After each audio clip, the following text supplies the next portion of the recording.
Shalom Israël, shalom à vous les frères, les sœurs, les dispersés du Très-Haut à travers le monde. J'espère que vous allez bien. Je bénis le nom du Très-Haut pour vos vies.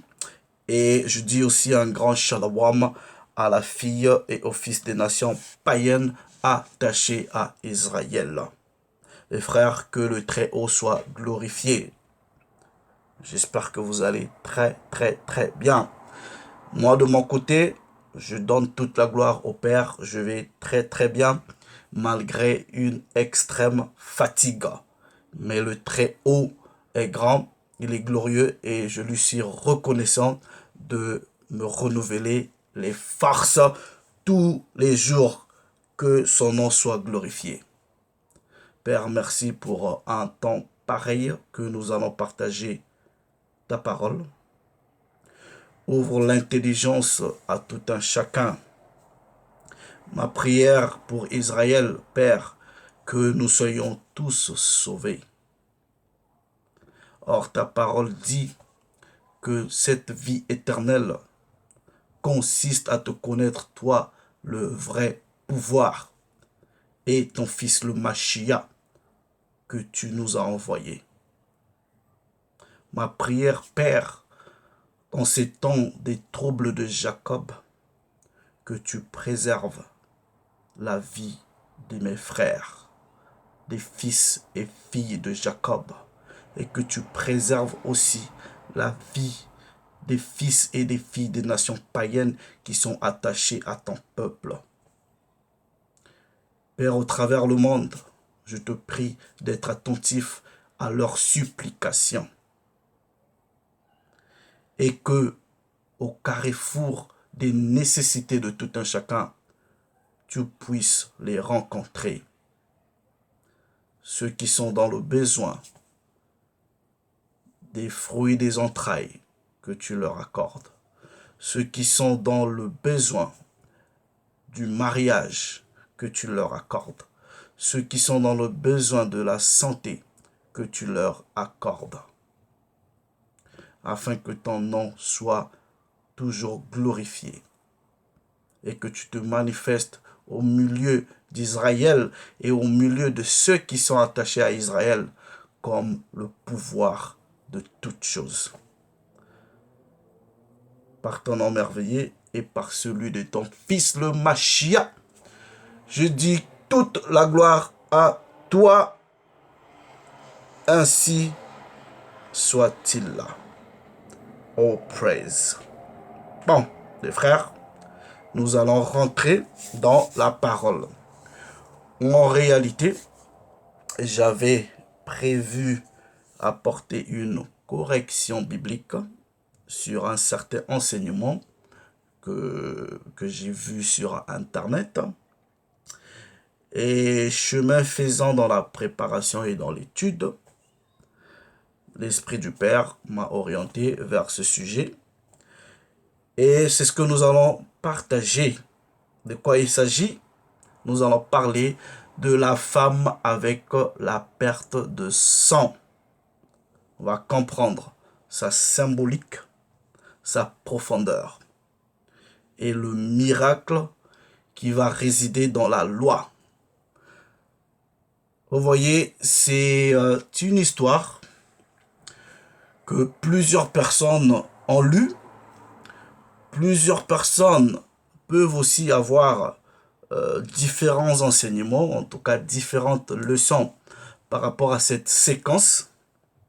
Mais plaise au Très-Haut, nous allons aller dans cette parole et peut-être, en tout cas, y apporter une certaine leçon qui pourra, j'espère, grâce au Très-Haut, être bénéfique pour des frères et des sœurs. Mais non, le premier précepte que je vais prendre, je vais dans le premier livre des Corinthiens. Ok, premier livre des Corinthiens. Je prends le chapitre 14. Le chapitre 14, je lis le verset 6. Il est écrit, voyons, frères, de quelle utilité vous serais-je si je venais à vous parler en langue? Et si je ne vous parle pas par révélation ou par science ou par prophétie ou par doctrine? Donc ça veut dire quoi en gros? C'est-à-dire quand nous nous mettons devant le peuple pour leur apporter la parole, nous devrons toucher le niveau de la révélation, de la connaissance, le niveau prophétique, et le tout doit être fait avec ordre selon la doctrine. Et la doctrine, ce n'est autre chose que les préceptes, les statuts et les commandes qui se trouvent dans la loi, pas ailleurs. Je dis bien dans la loi. Pourquoi? Parce que le livre des Proverbes au chapitre 25, le livre des Proverbes au chapitre 25, puisqu'on parle de révélation, il est écrit au verset 2, la gloire du pouvoir, c'est de cacher les choses. Et la gloire des rois, c'est de les examiner. Dans d'autres versions, on dit sonder ou rechercher. Donc nous allons, étant des rois, des reines, des princes et des princesses, rentrer dans la parole du Très-Haut, essayer d'examiner pour en tirer une révélation, pour en tirer une leçon.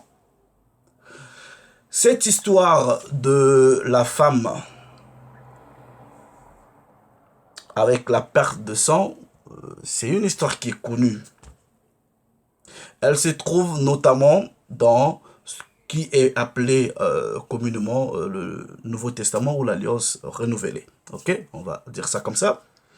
Vous trouverez une version de cette histoire dans le chapitre 5 du livre de Marc, dans le chapitre 9 du livre de Matthieu, dans le chapitre 8 du livre de Luc.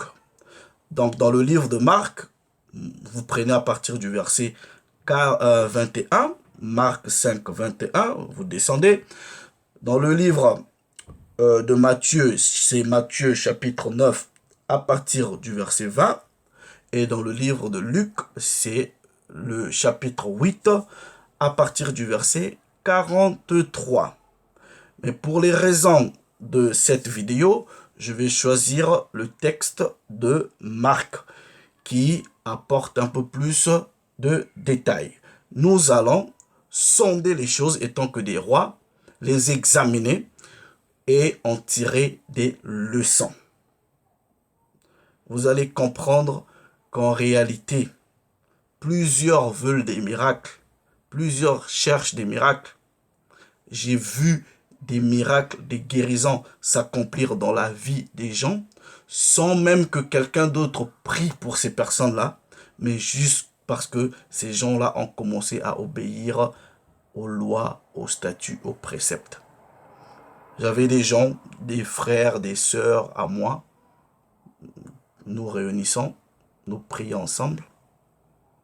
Il y en a qui avaient des problèmes de visitation mystique nocturne.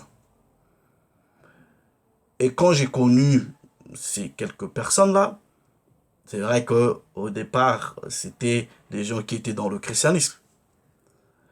Et en m'approchant, en fait, ces frères et sœurs m'avaient approché dans le but peut-être de venir prier sur eux, peut-être, comment on dit, voilà, prier, mettre les mains dessus ou faire des délivrances. Mais je n'en avais pas besoin tout simplement parce que, vous voyez, la véritable délivrance d'abord, c'est une prise de conscience selon la loi, selon l'esprit véritable du Père. Et j'avais dit à ses frères, je ne vais pas prier pour vous comme tel, ok? Je vous mettrai dans mes prières, mais tout ce que vous m'expliquez là, je vais vous donner, je vais vous livrer un secret.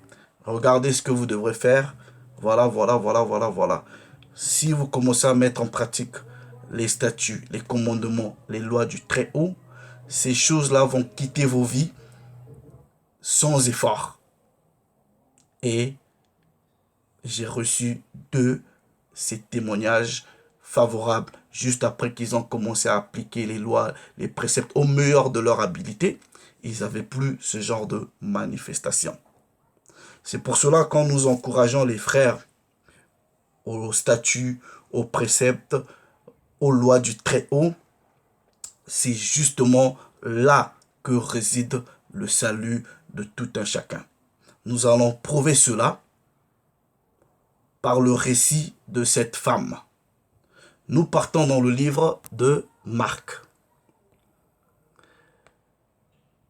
Dans le livre de Marc, au chapitre 5.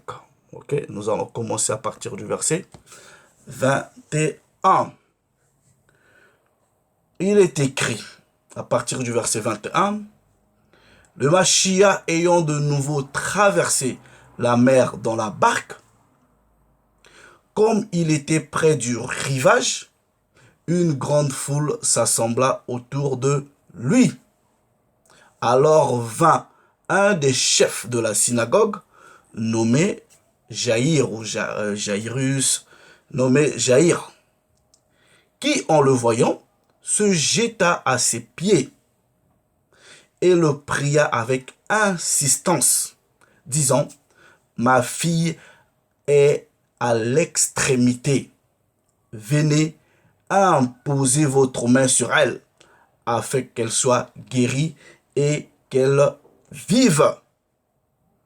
Et il s'en alla avec lui. Et une grande multitude le suivait et le pressait. Verset 25. Or, il y avait une femme affligée d'un flux de sang depuis 12 ans. Je m'arrête d'abord là. On vous donne un indice ou une indication ici qu'il y avait une femme. Mais ce n'était pas une femme en état ordinaire. Elle souffrait, elle était affligée d'une perte de sang depuis 12 ans. Vous voyez, selon les Écritures, et même selon la dimension physique, il y a deux sortes de perte de sang par rapport aux femmes.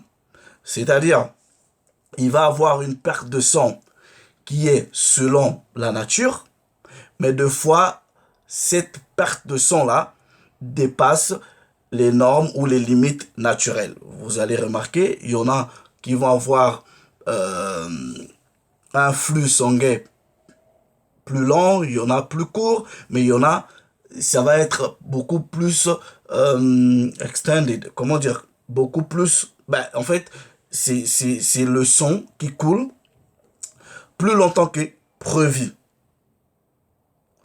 Or, on vous dit ici que le sang de cette femme coulait, elle était affligée pendant 12 ans. On n'a pas dit 2 ans, 3 ans, 4 ans, mais on dit pendant 12 ans. Or, vous savez très bien, premièrement, que une femme qui a une perte de sang, soit une perte de sang dans la période normale ou dans la période anormale, mais peu importe, elle est, selon la loi, de facto impure. Elle est impure. Mais on vous dit c'est une femme qui a été affligée par une impureté pendant 12 ans. Qu'est-ce que cette femme représente? Regardez ceci. Nous allons dans Lévitique. Nous allons dans Lévitique au chapitre 15. Ok? Lévitique au chapitre 15. Nous prenons le verset 25. La parole dit, pour enseigner, il faut le faire précepte sur précepte, ligne sur ligne, un peu ici, un peu là. Alright? Donc, nous étions dans ce que dans l'alliance renouvelée. nous venons dans la loi. Regardez ce que la loi dit. Lévitique au chapitre 15 du verset 25. Il est écrit, quand une femme aura un flux de sang pendant plusieurs jours en dehors du temps accoutumé, donc ça veut dire que cette femme-là, elle a déjà débordé, ok? Ou si son flux se prolonge au-delà du temps de son impureté, elle sera impure tout le temps de ce flux, comme au temps de son impureté menstruelle. Tout lit sur lequel elle touchera tout le temps de son flux sera comme elle le lit de son impureté menstruelle. Et tout objet sur lequel elle s'assiera sera impur comme au temps de son impureté menstruelle. Quiconque les touchera sera impur. C'est ce que la loi dit. Nous repartons dans Marc. Marc chapitre 5. Ok. Le verset, voilà, le verset 25. Or, il y avait une femme affligée d'un flux de sang depuis 12 ans. Verset 26. Elle avait beaucoup souffert de plusieurs médecins et dépensé tout son bien. Et loin d'avoir éprouvé quelque soulagement, elle avait vu son mal empirer. Quelle est cette femme? Pourquoi on parle d'affliction de 12 ans? Nous allons comprendre ça selon les Écritures. Cette femme va représenter Israël. Et son impureté, ok, va être la symbolique de la souillure, de l'impureté du peuple d'Israël qui est devenu impur par rapport aux différentes captivités, par rapport au fait que dans les nations dans lesquelles le Très-Haut les avait dispersés, ils ont acquis les habitudes des païens, ils sont devenus comme des païens en mangeant des aliments impurs, en s'assimilant aux coutumes, aux cultures des païens, des nations dans lesquelles le Père les avait dispersés. Ils sont devenus impurs, ils sont devenus des païens, des gentils. Ok, nous allons prouver cela selon les Écritures. Nous prenons Jérémie. Vous allez comprendre que Israël, premièrement, est assimilé à une femme. Jérémie au chapitre 3. Regardez bien ceci. Jérémie au chapitre 3. Je prends le verset 8. Regardez. Il est écrit, et j'ai vu qu'à cause de tous ces adultères, j'ai repudié Israël l'infidèle. On ne repudie pas un homme, on repudie une femme. Et je lui ai donné sa lettre de divorce. Et sa sœur, Judas la perfide, n'a pas été effrayée. Et elle est allée se prostituer, elle aussi. Par sa bruyante impudicité, elle a profané le pays et elle a commis l'adultère avec le bois et la pierre. Ça veut dire quoi? Rappelez-vous que dans Deutéronome 28, le Père dit qu'il va disperser Israël et dans les pays de leur dispersion, ils vont adorer les dieux du bois et de la pierre.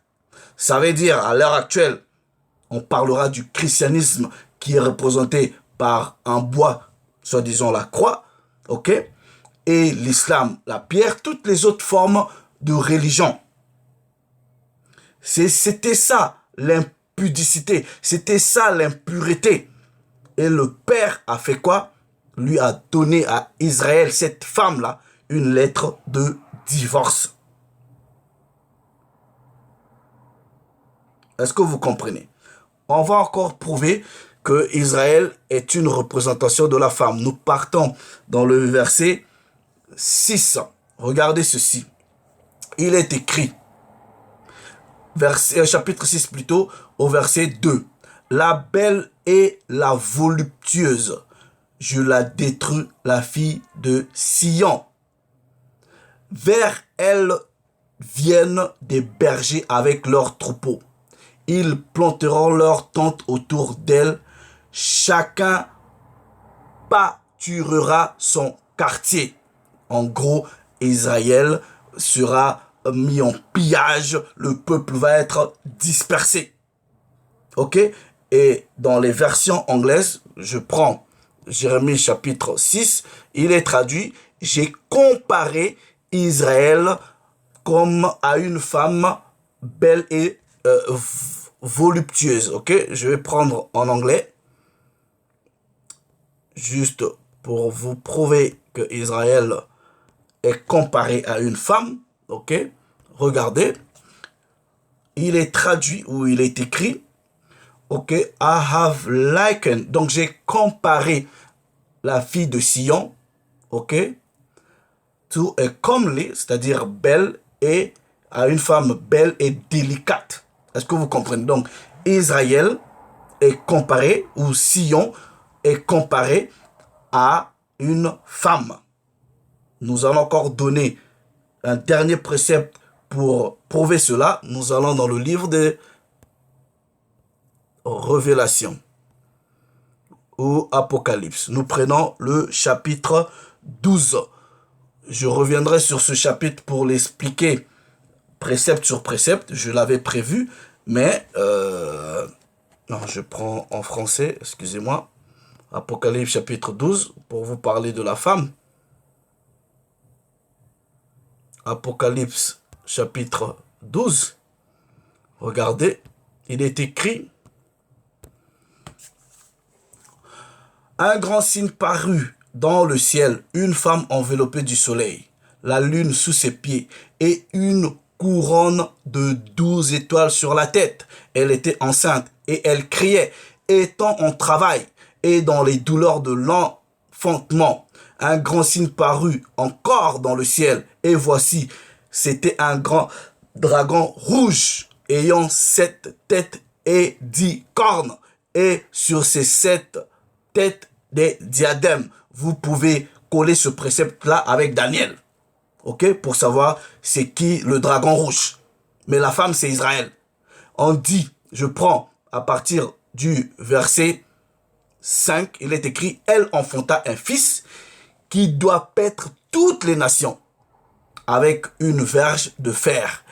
Et son fils fut enlevé vers Dieu et vers son trône. Maintenant, on vous dit, la femme s'enfuit dans le désert où elle avait un lieu préparé par le pouvoir afin qu'elle y fût nourrie pendant 1260 jours. On reviendra, vous allez comprendre que la femme, c'est Israël et l'enfant ici, c'est le Mashiach.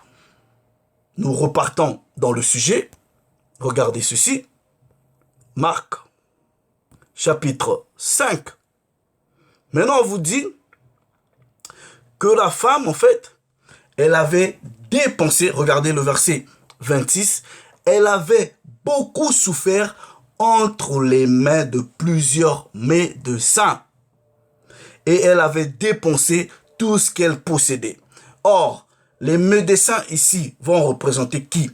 Vont représenter plus ou moins les vrais bergers qui devraient prendre soin des brebis, qui devraient en tout cas paître les brebis par la véritable parole, c'est-à-dire la loi. Et les brebis ont fait quoi? Ont dispersé le troupeau du Très-Haut. Rien de nouveau. Ce sont les mêmes choses qui se pratiquent aujourd'hui. Ceux qui se sont établis sur Israël comme étant soi-disant vos pasteurs dans le christianisme là, ok, ils vous enseignent ce que le grand dragon leur a appris, le Satan. Regardez ceci. Nous allons prouver cela. Ok? Nous partons dans Jérémie, chapitre 30. Jérémie, chapitre 30. Je prends... anyway, à partir du verset 10. Regardez très bien. Et toi, mon serviteur Jacob, ne crains pas, dit l'Éternel. Ne t'effraie pas, Israël, car je te délivrerai de la terre lointaine. Je délivrerai ta postérité du pays où elle est captive. Jacob reviendra. Il jouira du repos et de la tranquillité. Il n'y aura personne pour le troubler. Car je suis avec toi, dit l'Éternel, pour te délivrer. J'anéantirai toutes les nations parmi lesquelles je t'ai dispersé. Donc ça veut dire partout où Israël se retrouve, où Israël est dominé, où Israël est oppressé. Le Très-Haut dit, vous les nations là, vous serez anéantis. Mais nous continuons la lecture. Alright? J'anéantirai toutes, on dit toutes, on dit pas quelques-unes, mais toutes les nations parmi lesquelles j'étais dispersé. Mais toi, je ne t'anéantirai pas. Je te châtirai avec équité, ok? Je ne puis pas te laisser impuni. Ainsi par l'Éternel, ta blessure est grave, ta plaie est douloureuse. Comprenez que cette femme-là souffrait. Ça, c'était Israël qui souffrait. Nul ne défend ta cause pour bander ta plaie. Tu n'as ni remède, ni moyen de guérison. Tous ceux qui t'aiment t'oublient. Aucun ne prend souci de toi, car je t'ai frappé comme frappe un ennemi. Je t'ai châtié avec violence à cause de la multitude de tes iniquités, du grand nombre de tes péchés. Pourquoi te plaindre de ta blessure, de la douleur que cause ton mal? C'est à cause de la multitude de tes iniquités, du grand nombre de tes péchés, que je t'ai fait souffrir ces choses. Écoutez bien.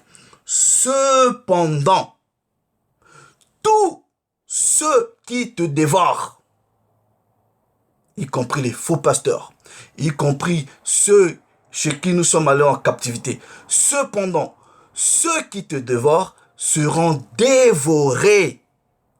Et tous tes ennemis, tous iront en captivité. Apocalypse 13, 10. Celui qui tue par l'épée sera tué par l'épée. Celui qui mène en captivité sera mené en captivité. Ésaïe chapitre 14. Le Très-Haut aura encore pitié de Jacob et il rétablira encore et toujours Israël. Les étrangers s'attacheront à eux et les peuples les ramèneront dans leur pays. Et Israël possédera ceux qui les avaient possédés et il dominera sur ses oppresseurs. On va posséder tous ceux qui nous avaient possédés comme qui? Comme esclaves et servants. Ésaïe chapitre 14, c'est ce que Jérémie est en train de dire, c'est ce qu'Apocalypse dit. Voilà, nous continuons la lecture. On dit, à partir du verset, voilà, cependant, verset 16, ceux qui te dévorent seront dévorés, et tous tes ennemis, tous iront en captivité. Ceux qui te dépouillent seront dépouillés, et j'abandonnerai au pillage tous ceux qui te pillent. Mais regardez, mais je te guérirai, je panserai tes plaies, dit l'Éternel, car il t'appelle la repoussée, cette Sion dont nul ne prend souci. Maintenant, pourquoi Israël est considéré comme repoussé? Cette femme devrait être considérée comme étant une repoussée, tout simplement Parce qu'à cause de son impureté, normalement, elle ne devrait pas être même en public ou aller toucher des gens. Est-ce que vous comprenez? Il est écrit, mais je te guérirai, je panserai tes plaies, dit l'Éternel, car il t'appelle à repousser cette Sion dont nul ne prend souci. Ainsi parle l'Éternel, voici, je ramènerai les captifs des tentes de Jacob, j'ai compassion de ses demeures, et la ville sera rebâtie sur ses ruines. Les païens vont rebâtir nos pays. Le palais sera rétabli comme il était. Il est écrit au verset 19, du milieu d'eux se lèveront des actions de grâce, des cris de jouissance, je les multiplierai et ils ne diminueront pas. Je les honorerai et ils seront pas méprisés. Ses fils seront comme autrefois, son assemblée subsistera devant moi et je châtirai tous ses oppresseurs. Maintenant, son chef sera tiré de son sein. C'est qui ce chef? C'est le Mashiach. Son dominateur sortira du milieu de lui et je le ferai approcher et il viendra vers moi. Car qui osera de lui-même s'approcher de moi, dit l'Éternel. Je répète, son chef sera tiré de son sein, son dominateur sortira du milieu de lui, je le ferai rapprocher. Il viendra vers moi, car qui osera de lui-même s'approcher de moi? Vous serez mon peuple, je serai votre pouvoir.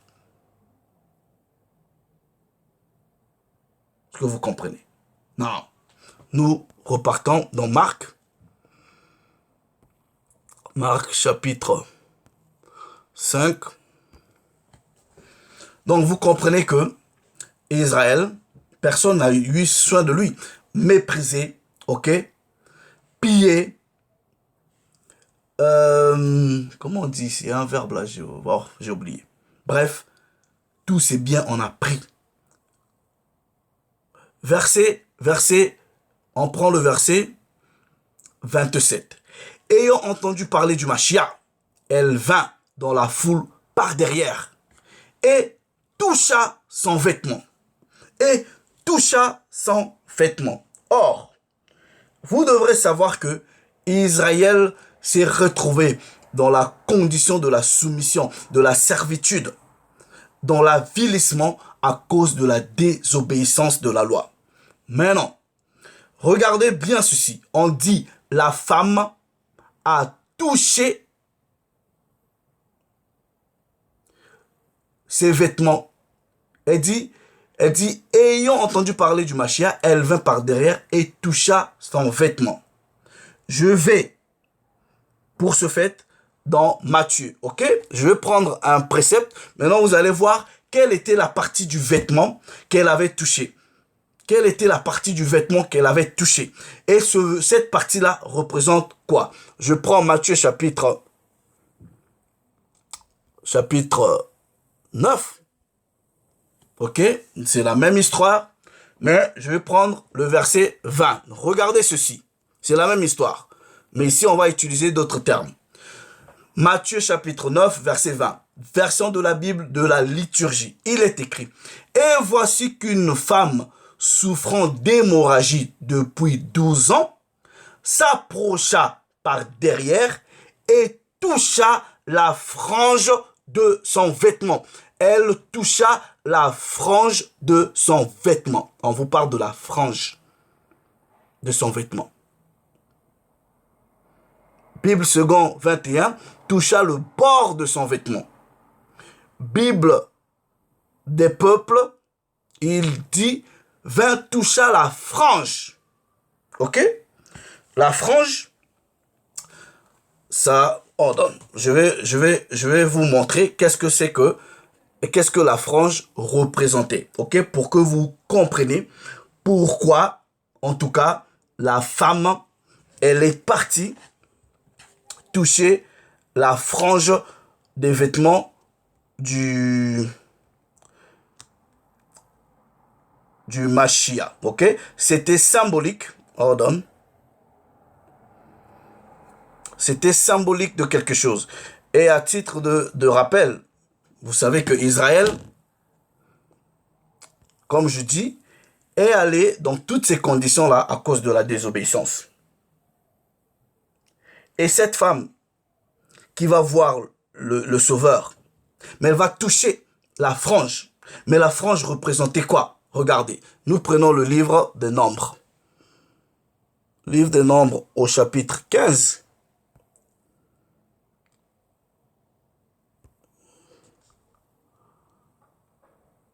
Pardon. Ok, now. Ici, il est écrit, regardez ceci. Yahweh dit à Moshe, verset 38, parle aux enfants d'Israël et dis-leur de se faire de génération en génération des glandes ou des franges au coin de leur manteau et qu'ils mettent un gland de chaque coin, un cordon de pourpre violette. Ce serait, voilà, comme ça, une espèce comme ça, ok? Voilà. Maintenant, quelle était la raison? Vous voyez? Bon, si vous voulez avoir des vêtements avec des franges, vous voyez, nous avons, par exemple, je vous montre, vous voyez ça là? Ok? Vous voyez voir, il y a des franges là, et ça c'est des vêtements 100% coton, ok? Et c'est bagne. Voilà, c'est bagne. Ok? Vous pouvez vous rapprocher du frère Dawad si vous voulez vous en procurer. Ok? Il y a tous les modèles des hommes et des femmes. Ok? Même des enfants. Ok? Rapprochez-vous du frère Dawad. Maintenant, quelle était la raison d'avoir des franges? Ok? Regardez, verset 39. Car ça sera pour vous une frange, ok, ou un gland, et en le voyant, vous vous souviendrez de tous les commandements que Yahweh, de tous les commandements de Yahweh, pour les mettre en pratique.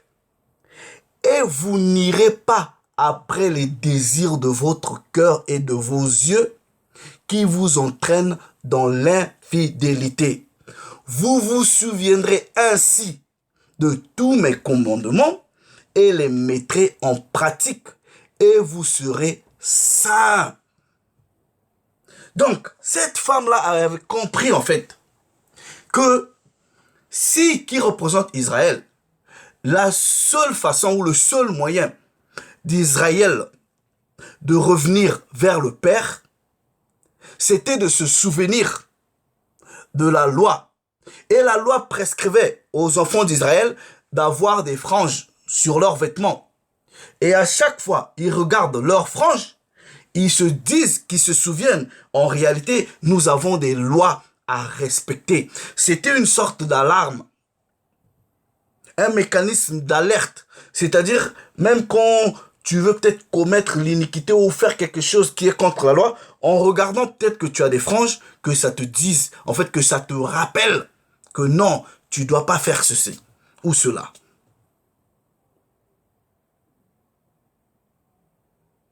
Elle est partie toucher la frange. Je vais prendre peut-être un autre. I'll get back to you. I'm recording. Nous prenons Nombre, chapitre 15. Regardez. Pour voir comment c'est traduit. Voilà.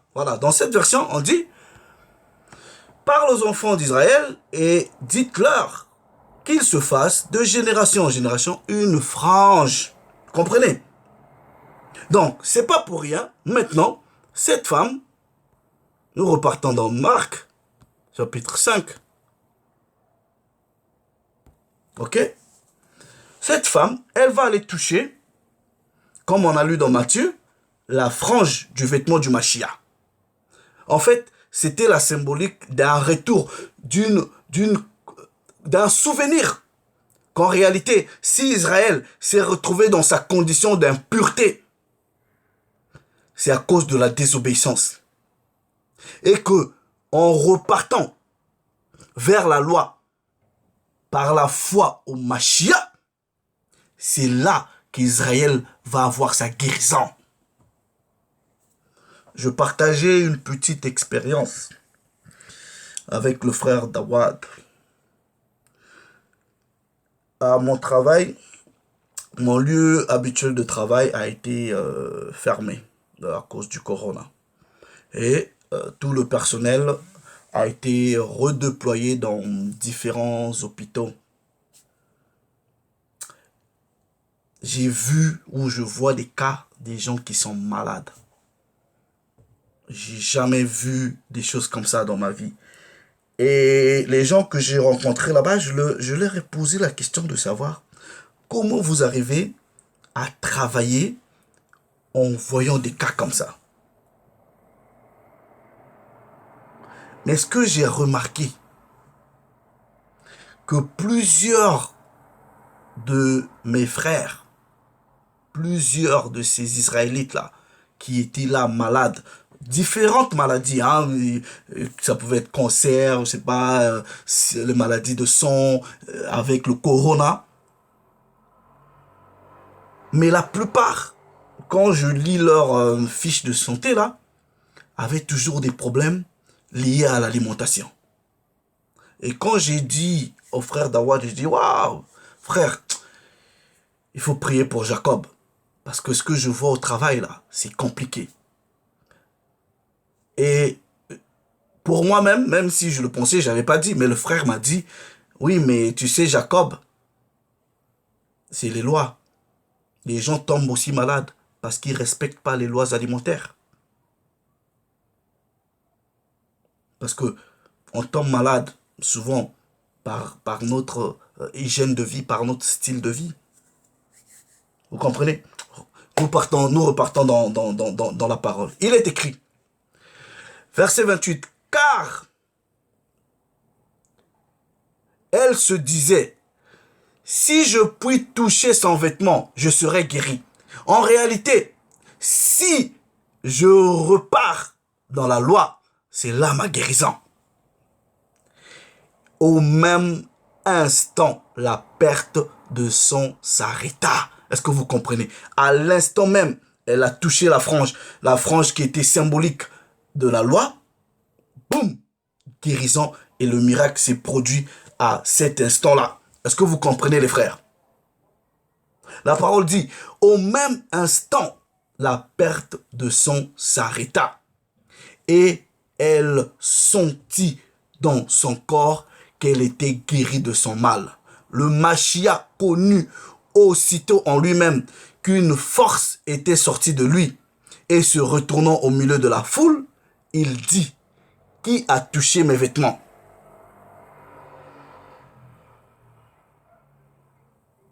Ses disciples lui dirent, tu vois la foule qui te presse et tu dis, qui m'a touché? Il regarda autour de lui pour voir celle qui avait fait cela. La femme, effrayée et tremblante, sachant ce qui s'était passé en elle, se jeta à ses pieds et lui dit toute la vérité. Donc en gros, si vous n'avez pas compris la symbolique de cette histoire, c'est le retour à la loi par la foi au Mashiach qui produit la liberté, qui produit le miracle dans la vie d'Israël. Est-ce que vous comprenez? Non, regardez ceci. Je vais dans Ézéchiel. On donne Ézéchiel chapitre 36.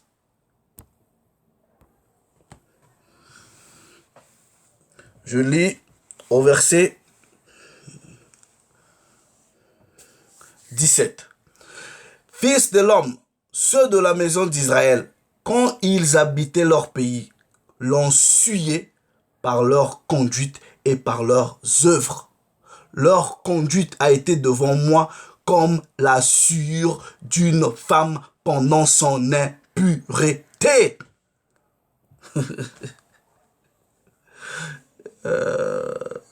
Israël, est-ce que vous comprenez? Cette femme représentait Yahshua, impur, à cause du péché, à cause de l'iniquité, à cause de l'assimilation, à cause de suivre les coutumes des païens. Mais non, par le retour à l'observation de la loi, Israël va être purifié. C'est ce que la parole avait prévu et c'est ce qui était symbolisé lors de cet incident-là entre cette femme et le Mashiach. Nous allons prendre des préceptes, vous allez comprendre. Nous prenons le verset, le chapitre 37.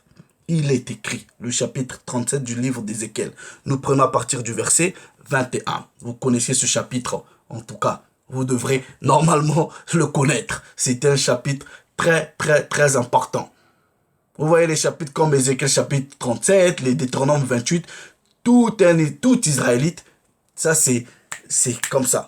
Et je dis déjà un grand shalom à tous les frères et les sœurs qui ont donné des préceptes lors de la dernière vidéo où j'ai dit, voilà, testez votre esprit, les réactions. Franchement les frères, j'ai lu les préceptes. Il y avait des préceptes que moi-même je connaissais pas. J'ai vu, j'étais là, waouh.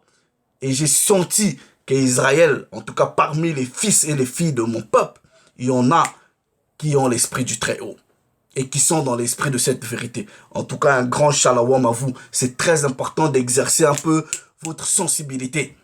Voilà. Regardez ceci, Ézéchiel chapitre 37. Je prends à partir du verset 21. Il est écrit, ainsi, en parlant j'avais déjà expliqué ça, le mystère même du greffage, où le Père avait demandé à Ézéchiel de prendre 2 morceaux de bois qui représentaient la maison d'Israël et la maison de Juda, ok? On devrait les joindre pour qu'ils deviennent une seule nation. Mais regardez ce qui va se passer. Parce qu'avant, d'abord, que la maison de Juda et Israël reviennent, le Père, par le Mashiach, devrait les purifier. Donc cette femme-là devrait devenir pure par la foi au Mashiach et par l'observance de la loi. Vous allez comprendre ça ici. Regardez. Tu leur diras ainsi par le Seigneur l'Éternel. Voici, je prendrai les enfants d'Israël au milieu des nations où ils sont allés. Je les rassemblerai de toutes parts et je les ramènerai dans leur pays. Je ferai d'eux une seule nation dans le pays, dans les montagnes d'Israël. Ils auront tous un même roi, le Mashiach. Ils ne formeront plus 2 nations, royaume du Nord, royaume du Sud, non, et ne seront plus divisés en 2 royaumes. Ça, c'est prophétique. Regardez, verset 23.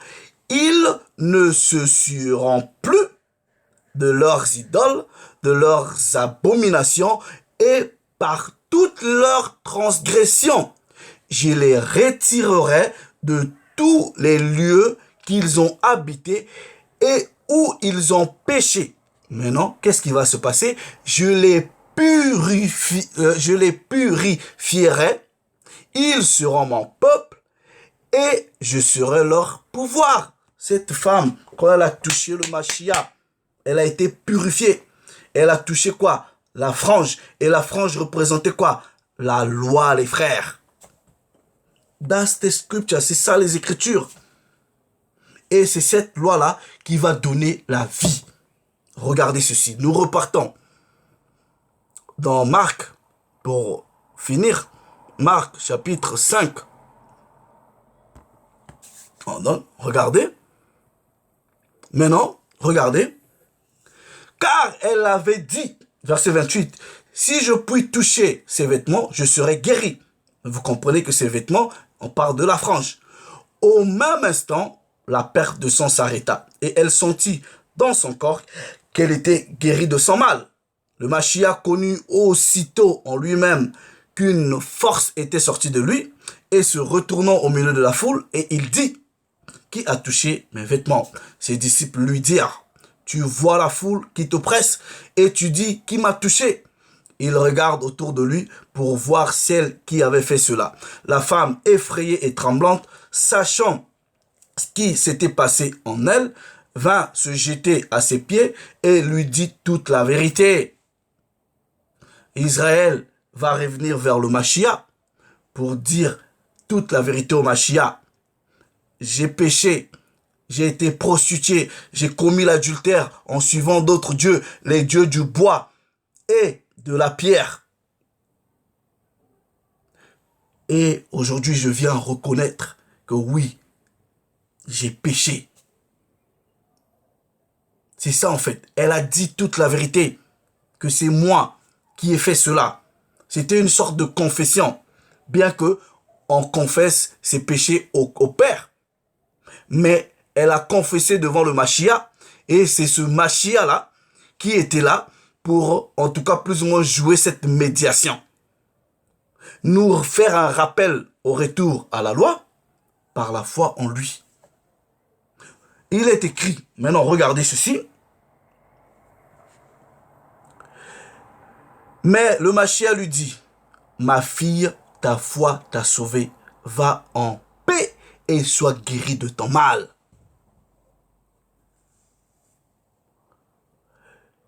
Vous ne pouvez pas avoir le salut sans la foi au Mashiach. Vous ne pouvez pas avoir que la foi sans les œuvres. Et les œuvres, c'est ce que la loi statue.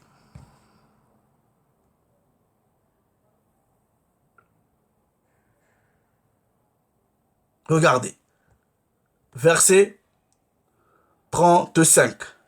Et comme il parlait encore, survinrent chez le chef de la synagogue des gens qui dirent, ta fille est morte. Pourquoi importuner davantage le maître? Mais le Mashiach, sans tenir compte de ces paroles, dit au chef de la synagogue, ne crains pas, crois seulement. Le Mashiach parle de la foi, ne crains pas. Il ne permit à personne de l'accompagner, si ce n'est à Pierre, à Jacques et à Jean, frère de Jacques. Ils arrivèrent à la maison du chef de la synagogue, où le Mashiach vit une foule bruyante, et des gens qui pleurèrent et poussèrent des grands cris. Il entra et leur dit, pourquoi faites-vous du bruit et pourquoi pleurez-vous? L'enfant n'est pas morte, mais elle dort. Même cet enfant-là représente Israël, vous allez comprendre. Et il se moquait de lui. Alors, ayant fait sortir tout le monde, il prit avec lui le père et la mère de l'enfant et ceux qui l'avaient accompagné. Et il entra où était l'enfant. Il la saisit par la main et lui dit, Talita Kumi, ce qui signifie, jeune fille, lève-toi, je te le dis. Aussitôt, la jeune fille se leva et se mit à marcher, car elle avait 12 ans. Ils furent dans un grand étonnement. Le Mashiach leur adressa de fortes recommandations pour que personne ne sût la chose et dit qu'on donna à manger à la jeune fille. C'est tout sur Israël. Vous pouvez pas, selon les Écritures, vous n'allez rien en dehors d'Israël. C'était ça, la symbolique. Vous voulez avoir le miracle? Commencez à appliquer la loi. Commencez à appliquer la loi. Et la foi au Mashiach. Pour finir, je prends le livre de Judith. Alright.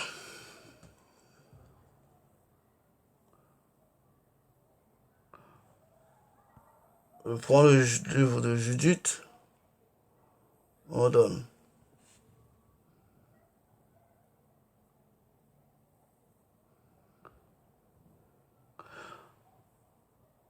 Livre de Judith au chapitre 5. Je prends le verset 17.